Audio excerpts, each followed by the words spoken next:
صحیح بخاری میں ہے کہ اللہ کے رسول کثرت کے ساتھ یہ دعا مانگتے تھے: اے اللہ، میں تیری پناہ مانگتا ہوں غم سے، رنج سے، عجز سے، سستی سے، بخل سے، بزدلی سے، قرض کے بوجھ سے اور لوگوں کے غلبہ سے۔ اسی سے اہمیت کا اندازہ لگا لیں۔ حضور معصوم تھے، محفوظ تھے اور شیطان کے ہر شر سے پاک تھے، پھر بھی اس دعا کی کثرت فرماتے۔ ابو داود کی روایت میں ہے کہ حضور دن کے وقت مسجد تشریف لے گئے تو حضرت ابو امامہ کو بیٹھے پایا تو پوچھا کہ نماز کا تو وقت نہیں، پھر مسجد میں کیسے بیٹھے ہو؟ عرض کیا، تفکرات نے گھیر رکھا ہے اور قرض میں پھنس چکا ہوں۔ فرمایا، یہ کلمات صبح شام پڑھا کرو۔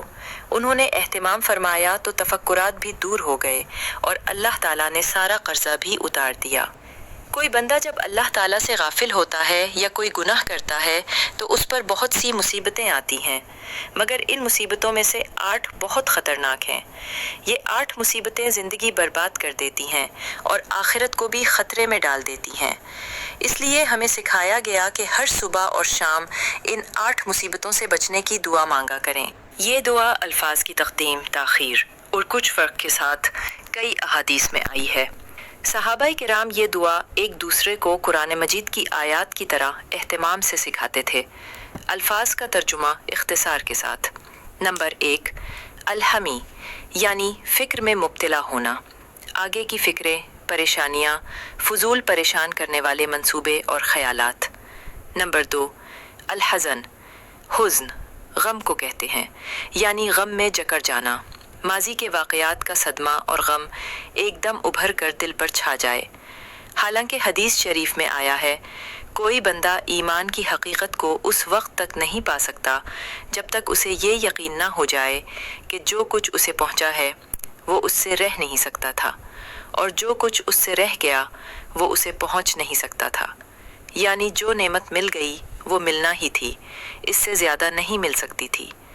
جو تکلیف آئی وہ آنی ہی تھی، اس سے بچا نہیں جا سکتا تھا، اور جو کچھ نہیں ملا وہ نہیں ملنا تھا، خواہ میں کچھ بھی کر لیتا۔ مطلب یہ کہ اللہ کی تقدیر پر ایمان اور اللہ تعالیٰ کی تقدیر پر راضی ہونا یہ غم کا علاج ہے۔ نمبر 3، العجز، عجز یعنی کم ہمتی، بیکاری، محرومی، مطلب اچھے کاموں اور اچھی نعمتوں کو پانے کی طاقت کھو دینا۔ نمبر 4، الکسل، کیسل کا مطلب سستی، غفلت، یعنی انسان کے ارادے کا کمزور ہو جانا، یہ کام میں نہیں کر سکتا وغیرہ۔ نمبر 5، الجبن، جبن یعنی بزدلی، موت کا ڈر، خوف، دل کا کمزور ہو جانا، اپنی جان کو بچانے کی ہر وقت فکر۔ اللہ تعالیٰ نے جان دی کہ اس کو لگا کر جنت پاؤ، مگر ہم ہر وقت جان لگانے کی بجائے جان بچانے کی سوچتے ہیں۔ اللہ تعالیٰ نے جان دی تاکہ ہم اسے لگا کر دین کو غلبہ دلائیں، امت مسلمہ کو عزت دلائیں، مگر ہم جان بچانے کے لیے ہر ذلت برداشت کرنے پر تیار ہو جائیں، اسے جبن کہتے ہیں۔ نمبر 6، البخل، مال کے بارے میں کنجوسی کرنا، حرص، لالچ اور مال کے بارے میں تنگ دلی، مال سے فائدہ نہ اٹھانا، مال جمع کرنے اور گننے کی حرص میں مبتلا ہو جانا اور مال کے شرعی اور اخلاقی حقوق ادا نہ کرنا۔ نمبر 7، قرضے کا بری طرح مسلط ہو جانا، بری طرح پھنس جانا کہ نکلنے کی صورت ہی نظر نہ آئے، فضول قرضے لینے کی عادت پڑ جانا وغیرہ۔ نمبر 8، خر الرجال یا غلدت الرجال، یعنی لوگوں کے قہر، غضب، غلبے اور ظلم کا شکار ہو جانا، لوگوں کے ہاتھوں ذلیل، رسوا اور مغلوب ہو جانا۔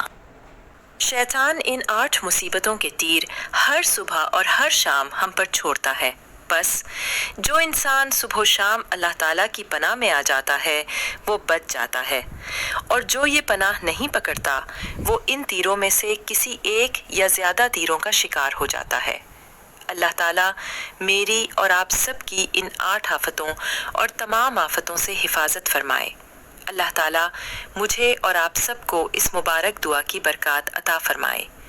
یہ بیش بہا قیمتی دعا ہے، پلیز اسے یاد کریں اور اس کا اہتمام کریں۔ پوسٹ کو صدقہ جاریہ کے لیے ضرور شیئر کریں۔ اجازت چاہوں گی، اللہ حافظ۔